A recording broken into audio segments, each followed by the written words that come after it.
हामी चाहिँ एउटा पोल्ट्री फार्ममा छौँ। हाम्रो रोशन बाबुले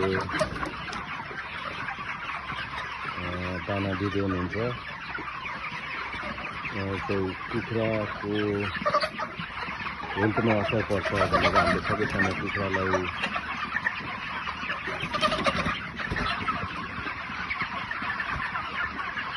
डिस्टर्ब गर्दैनन्, सुस्त हुनुपर्ने हुन्छ।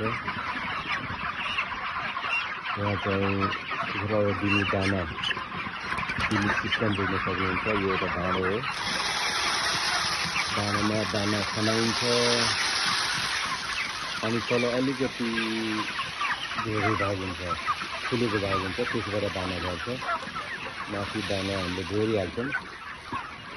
जब कुखुराले दाना खान्छ अनि त्यो ठाउँ खाली भएपछि माथिको दानाको प्रेसरले दाना फेरि तल झर्छ र त्यो सबै दानाहरू सकिन्छ।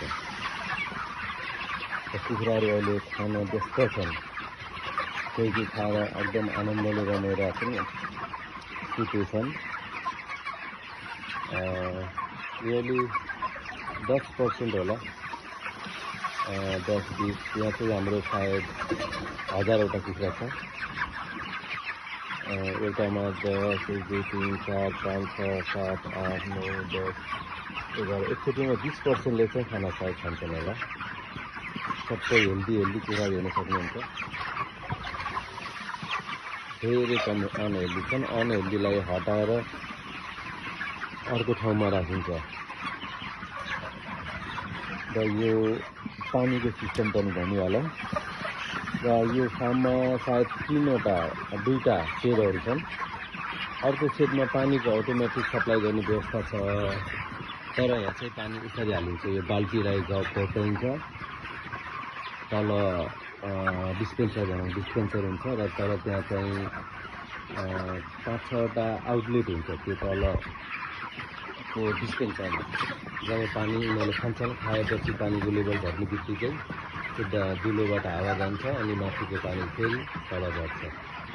त्यसरी यहाँ साइन्सले पनि काम गरेछ।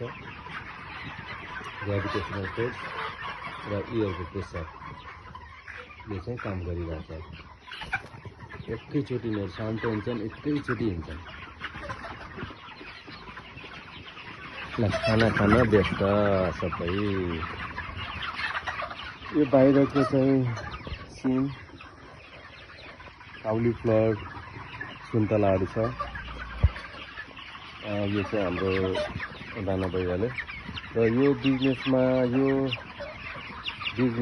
भनेको सोल प्रोप्राइटर टाइप बिजनेस हो, सिंगल ओनर बिजनेस। यसको फाइदा पनि छन्, त्यो फाइदा पनि छन्। फाइदाहरू धेरै छन्, लाइक इन्भेस्टमेन्ट कम इन्भेस्टमेन्टमा गर्न सकियो,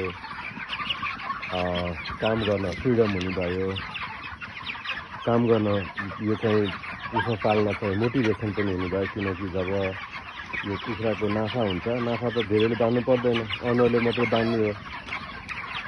अर्को जब हजुरले यसरी एनिमलहरू प्लान्टहरूसँग काम गर्नुहुन्छ, हजुरको दिल पनि खुसी हुन्छ। नेचुरल्ली हजुर चाहिँ नेचर फ्रेन्डली हुनुहुन्छ। लाइक फार्मर्सहरू चाहिँ धेरै त्यस्तो ग्रिडी हुँदैनन्, किनकि उनीहरू नेचरसँग कनेक्टेड हुन्छन्। र अर्को कुरा जो चाहिँ यस्तो इन्डिभिजुअल प्रोफेसनलले गर्छ, त्यसको स्वाभिमान राम्रो हुन्छ। उनीहरू हाइली स्वाभिमान, हाइली अनेस्ट र मोरल भ्यालुले हाई मोरल भ्यालु भएको हुन्छ। यो थियो दाना त भइसकेछन् होला। ल सकियो, सब व्यस्त हुनुहुन्छ। ल सब खाना व्यस्त, घाम ताप्दैछन् धेरैजनाले। ल थ्याङ्क यू।